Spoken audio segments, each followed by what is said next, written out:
কাঁদিস না রিদি ভাই, দেখ সব ঠিক হয়ে যাবে। আর তুই এভাবে কাঁদলে কি করে চলবে বলতো? মাকে কি সামলাবে?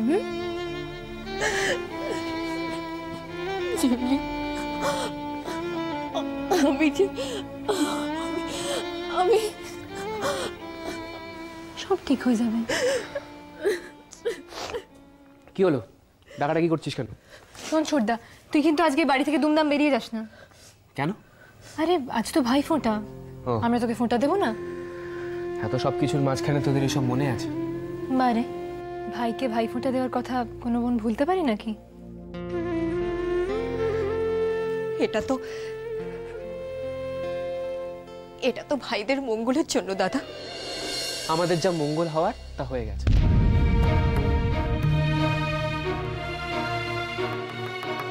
ছোটদা কেন এভাবে বলছিস? আমাদের আর মঙ্গল হওয়ার কিছু নেই, কিচ্ছু নেই। ছোটদা ঠিকই তো বলছি, যার বাবা দাদা জেলে তার আর ভালো হওয়ার কিচ্ছু নেই, কিচ্ছু নেই। মানেটা কি? তুই তো আর জেলে নেই। জেলের বাইরে থেকেও তো খুব একটা বেশি ভালো নেই। জেলের বাইরে থাকা মানে প্রতিটা মুহূর্তে লোকজনদের অপমানের সামনাসামনি হওয়া। বারণ করেছিলাম, এই বাড়ির একটা লোকও আমার একটা কথাও শুনবে না। এরকম করে বলিস না দাদা।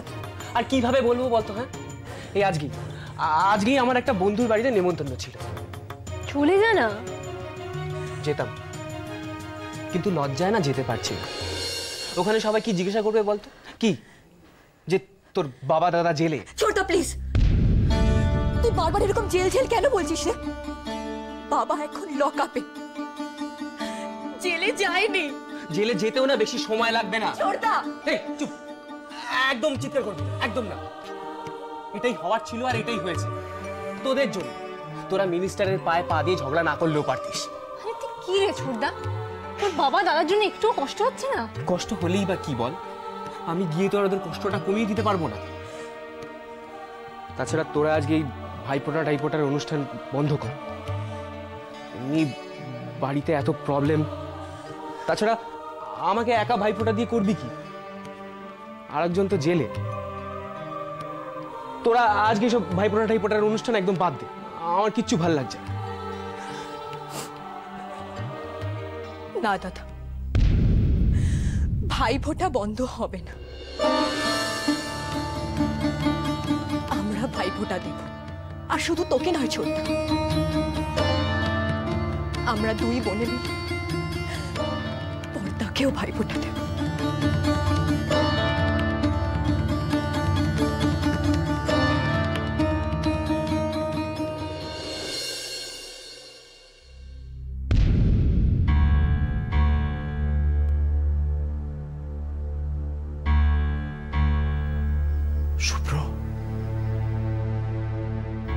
শুভ্র, পরিমল কাকু, কাকু আপনি এসেছেন? কি আশ্চর্য, তোমাদের এই অবস্থা আর আমি আসবো না? আচ্ছা কি কি ব্যাপার বলো তো? তুমি গত কদিন ওই দেশের বাড়িতে থাকলে, অথচ আমাকে এত সব কিচ্ছু জানালে না? আমি নিজেই কিছু জানতাম না কাকু, বিশ্বাস করুন। আমি নিজেই কিছু জানতাম না। না না, এই সব কথা চেপে যাওয়া তোমার একদম উচিত হয়নি। তুমি মস্ত বড় ভুল করেছো। ঠিক বলছেন কাকু, মস্ত বড় ভুল করেছি। আমি ওই ফোনে শ্রেয়ার কথা শুনে যদি না আসতাম, এসব কিছু হতোই না। পুলিশ আমাকে অ্যারেস্টও করতো না। আমার কেরিয়ারে তো পুলিশের ছাপ পড়ে গেল। আর বোধহয় কোনোদিন আমার বিদেশ যাওয়া হবে না। আরে সেসব হবে কোন, আগে তো তোমাদের দুজনের মুক্তির কথাটা ভাবতে হবে। হ্যাঁ ঠিক বলেছেন কাকু। কাকু প্লিজ আপনি কিছু একটা করুন প্লিজ। শুভ্র, এই শুভ্র, কি ব্যাপার বলো তো? তোমার বাবা কথা বলছেন না কেন? কালকে পুলিশ ধরে আনার পর থেকেই বাবা ওই রকম গুম মেরে বসে আছে, কারোর সঙ্গে কথা বলেনি। শুভ্র, শুভ্র, এদিকে দেখো। আমি পরিমল, তোমার বন্ধু। আমি পরিমল, তোমার ভাই। শুভ্র শুনছো? দেখো একবার তাকাও এদিকে, দেখো। শুভ্র আমার সাথে কথা বলো। কাকু, বাবা কিচ্ছু বলছে না। আপনাকে কিছু একটা করতে হবে কাকু, বাবার দ্বারা কিচ্ছু হবে না। প্রবাল, তুমি তুমি এখনো শুধুমাত্র নিজের কথা ভেবে যাচ্ছ। আর তোমার ওই ভালো মানুষ বাবা যে কোনোদিন একটা অন্যায় পর্যন্ত করেনি, সে আজ থানার লকআপে বসে আছে, তার কারণও কিন্তু তুমি। আর সেই জন্য তোমার বিবেক দংশন হচ্ছে না একটু? হচ্ছে কাকু, হচ্ছে। আসলে আমার না মাথা কাজ করছে না কিছু। না না, এই শুভ্রর এই অবস্থাটা দেখে আমার ভয় করছে তো। আচ্ছা, তোমরা এখানে খাচ্ছ কি? এখানকার খাবার আমি খেতে পাচ্ছি না কাকু, একদম খেতে পাচ্ছি না। আর তোমার বাবা? বাবা? হ্যাঁ, বাবা তো কাল থেকে কিছু খায়নি, এক গ্লাস জলও মুখে তোলেনি, ওই রকম চুপ করে বসে আছে। আমি বলছি না, এই শুভ্রর অবস্থা আমার একদম ভালো লাগছে না। এই শুভ্র, শুনছো? শুভ্র, ঈশ্বর, আমি এখন কি করবো বলো দেখি, কি করবো আমি এখন? কাকু, কাকু, শুনুন না, আপনি প্লিজ আবার রুদ্র আঙ্কেলের কাছে যান, উনি আমাদের সাহায্য করতে পারবেন। আচ্ছা বেশ, আমি তাই করছি, বুঝলে। আমি এক্ষুনি ওনার কাছে যাচ্ছি। হ্যাঁ, তুমি একটা কাজ করো, তুমি ততক্ষণ তোমার বাবাকে একটু দেখো। হ্যাঁ, আমি শুভ্র, আমি রুদ্রবাবুর কাছেই যাচ্ছি। হ্যাঁ, আমি আসছি। কাকু, কি হলো, আবার পিছু ডাকছো কেন? শুনুন না, বলছি রুদ্র আঙ্কেলের অ্যাড্রেসটা তো শুনলেন না? অ্যাড্রেসটা না? হ্যাঁ, কি বলো তো?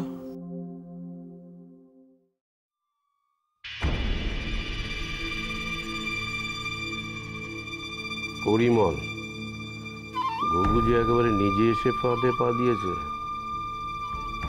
এই সুযোগ, শুভ্রর এই শুভাকাঙ্ক্ষীটিকে আজকে একটু নাচানো যাক।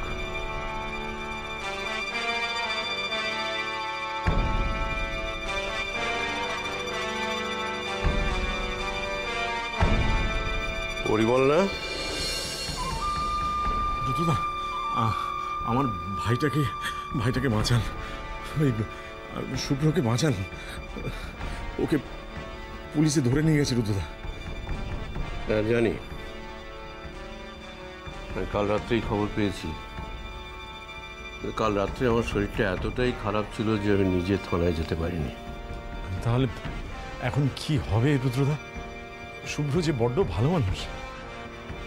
জানি, আর সেই জন্যই তো শুভ্র আমার ভালো বন্ধু। আপনি কিছু করুন রুদ্রদা, একমাত্র আপনি শুভ্রকে সাহায্য করতে পারেন। আমিও তো এই চেষ্টা করেছিলাম, এমনকি আমি নিজে থানার ওসিকে ফোনও করেছিলাম, কিন্তু হ্যাঁ, কিন্তু কি? কোনো লাভ হলো না। মানে আপনার মতো মানুষের কথা পুলিশ শুনলো না? না ভাই, শুনলো না। দেখো, আমি একজন বিজনেসম্যান, আর শুভ্রর ছেলে যে মেয়েটার সঙ্গে সম্পর্ক রেখেছে তার বাবা একজন মিনিস্টার। এই থানার ওসি আমার এত পরিচিত হওয়া সত্ত্বেও সে কিছুই করতে পারল না। সে কি? তাহলে রুদ্রদা এখন উপায় কি হবে? উপায় এখন কোর্ট ছাড়ার কি উপায় আছে? কোর্ট? হ্যাঁ, কোর্ট। আর কোর্ট মানে তো শুধু কোর্ট নয়, একজন উকিলের ব্যাপার। উকিল? হ্যাঁ, তুমি একটা কাজ করো, তুমি শুভ্রর জন্য সবার আগে একজন ভালো উকিলের ব্যবস্থা করো। উকিল? হ্যাঁ, কিন্তু আমি তো কলকাতায় কিছু। আচ্ছা রুদ্রদা, আপনি শুভ্রর জন্য একজন ভালো উকিল ঠিক করে দিতে পারেন না? উকিল? হ্যাঁ পারি, নিশ্চয়ই পারি। আমার এক বন্ধু বিখ্যাত লয়ার। আপনার বন্ধু? হ্যাঁ, আমার খুবই ভালো বন্ধু, ওর নাম তেজেন। কাল সকালে তোমাকে তার কাছে নিয়ে যাব। কাল কি? কেন আজকে এখন সেখানে যাওয়া যায় না? না ভাই। আচ্ছা, অন্য কোনো উকিলের কাছে যাওয়া যায় না আজকেই? এই কেসটায় মিনিস্টার ইনভলভ তো, তাই তেজেনের মতো বড় উকিল ছাড়া আর কেউ লড়তে পারবে না। ও, তাহলে কাল আমরা উকিলের কাছে যাচ্ছি। আচ্ছা, ধন্যবাদ রুদ্রদা। মানে আমি তাহলে যাই, ওই শুভ্রর সঙ্গে একবার দেখা করতে হবে। এসো। আপনাকে ধন্যবাদ, অশেষ ধন্যবাদ আপনাকে।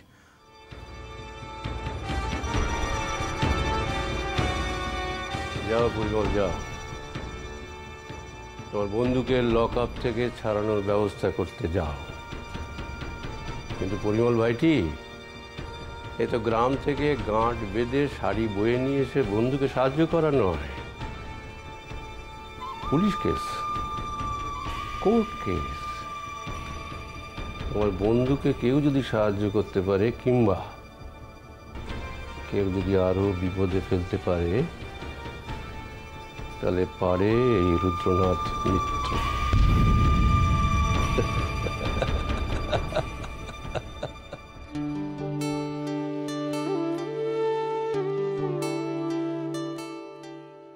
ঝিমলি, ছোড়দা কই রে? আরে দেখে তো এলাম, দাঁড়া। ছোটদা, এই ছোটদা। হ্যাঁ আসছি। কি রে, তোদের সব রেডি? রেডি। বসার আসনটাই তো এখনো পাতিসনি।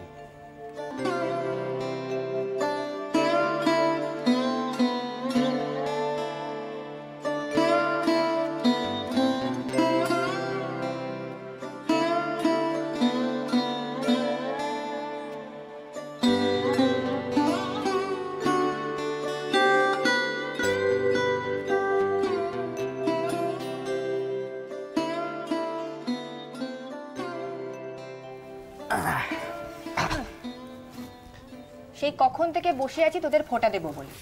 তোদের এখন আসার সময় হলো বুঝি? হ্যাঁ। কেন, কি এমন রাজকার্য করছিলি তুই? আচ্ছা, তোদের কাছে ভাই ফোঁটা নেওয়া ছাড়া আমার কোনো কাজ নেই নাকি? আজ্ঞে না, ভাই ফোঁটার দিনে বোনেদের কাছ থেকে ফোঁটা নেওয়া ছাড়া তোর আর কোনো কাজ থাকতে পারে না দাদা। তাই নাকি? তা নাহলে কি হয়? ফোঁটা ঠাকুর রাগ করে। যা বাবা, ফোটারও আবার ঠাকুর হয় নাকি? এই নে নে, কিসব ফোঁটা ফোঁটা দিবি দে, ক্লাস আছে আমার। চলো। ভাইয়ের কপালে দিলাম ফোঁটা, জমদুয়ারে পড়লো কাটা, যমুনা দেয় জমকে ফোঁটা, আমি দিই আমার ভাইকে ফোঁটা।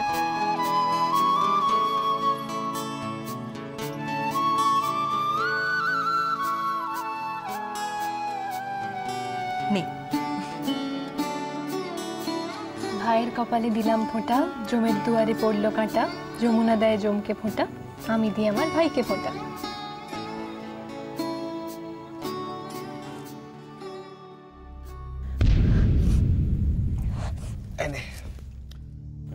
চল ঝিমলি। এক্ষুনি? হ্যাঁ চল। চল।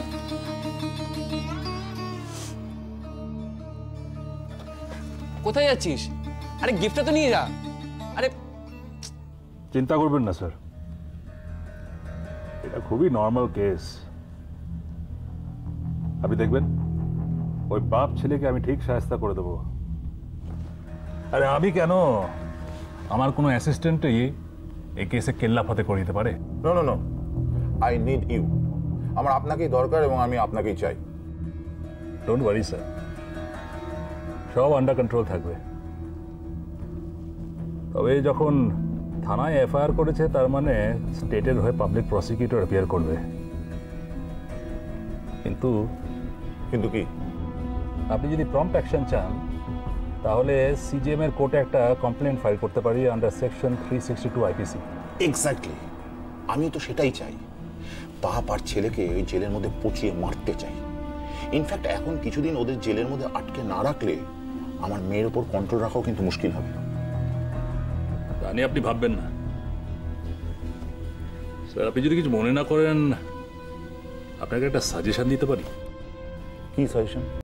কয়েকদিনের জন্যে আপনি আপনার মেয়েকে একটা কোনো অপরিচিত জায়গায় পাঠিয়ে দিন। Good, very good idea.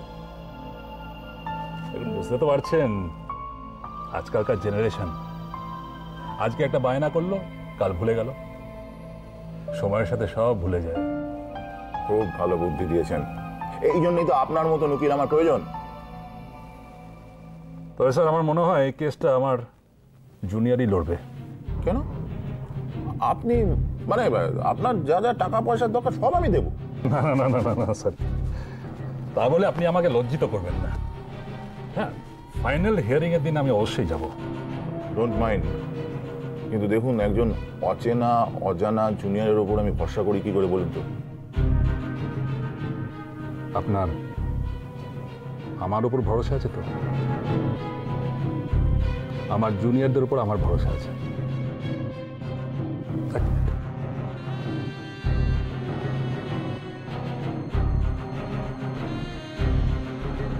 হ্যাঁ, একবার আমার চেম্বারে আসবে এক্ষুনি।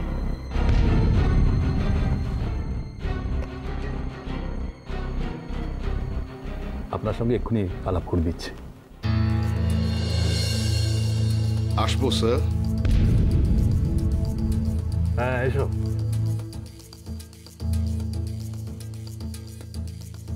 ইনি হচ্ছেন মিনিস্টার বিশ্বনাথ সরকার। এনাকে তো আর নতুন করে আলাপ করাবার কিছু নেই। না না, আর এই হচ্ছে বরুণ, আমার অ্যাসিস্ট্যান্ট।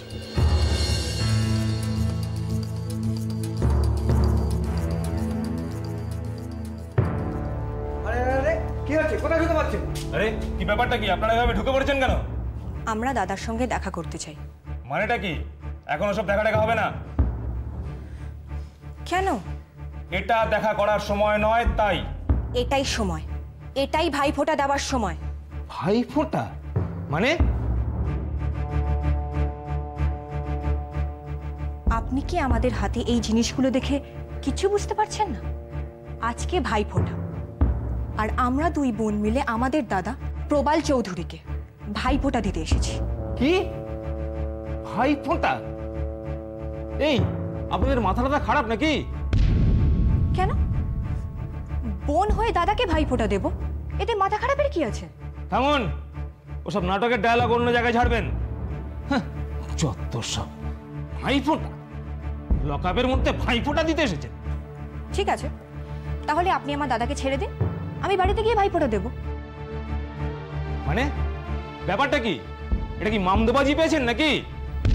দেখুন, মামদোবাজি কিন্তু আপনারা করছেন, না হলে এরকম নিরপরাধ দুজন মানুষকে কেউ এভাবে অ্যারেস্ট করে আনে? এই খবরদার, আপনি কিন্তু বড্ড বাড়াবাড়ি করছেন। মন্ত্রী সাহেবের কানে যদি খবরটা যায়, তাহলে তাহলে কি হবে? আপনাদের ওই মন্ত্রী সাহেব কি আমাদের দুজনকে জল দিয়ে টপ করে গিলে ফেলবেন? আরে আশ্চর্য সাহস তো আপনাদের। কেন? সাহস তো হবে। আপনারা যে ভীতু। মানে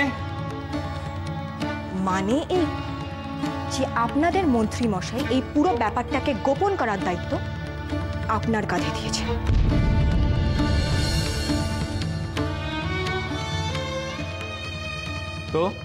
তো আর কি?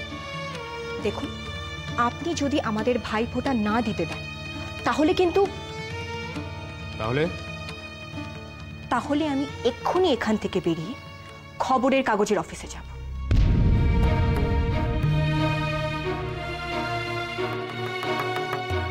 আর শুধু খবরের কাগজের অফিসে কেন, আমি প্রত্যেকটা নিউজ চ্যানেলের অফিসেও যাব।